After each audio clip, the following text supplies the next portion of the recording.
A beloved York Christmas tradition dating back more than a century is facing a major change. The iconic factory whistle, a fixture of Christmas mornings since the late 1800s, is searching for a new home after the building where it's housed was sold. Fox 43's Natalie Caranda explains how the tradition isn't ending, just moving. Ready? Go.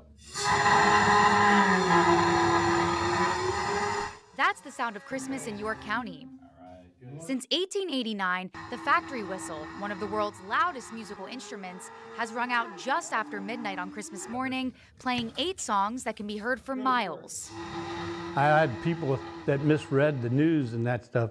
They said it's coming to an end. They, oh my goodness, we can't have this. The news came in a Facebook post from Factory Whistle Committee member Jerry Jones, confirming the building at 240 Arch Street was sold this month, making the 2025 concert the final performance from the location it has been at since 2013. Oh, I said it's not coming to an end. We're just going to have to relocate it. Donald Ryan has been the whistle master for 35 years. I was 12 years old back then when my dad played it. He played it for 35 years.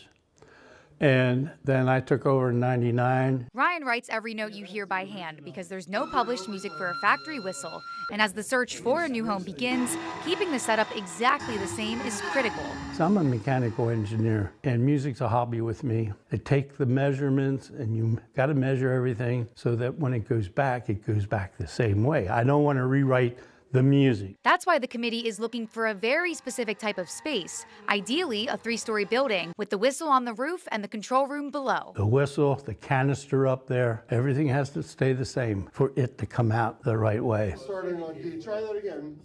Ryan says places have already reached out to house the whistle, which gives the committee confidence that the tradition will continue, even if the address changes.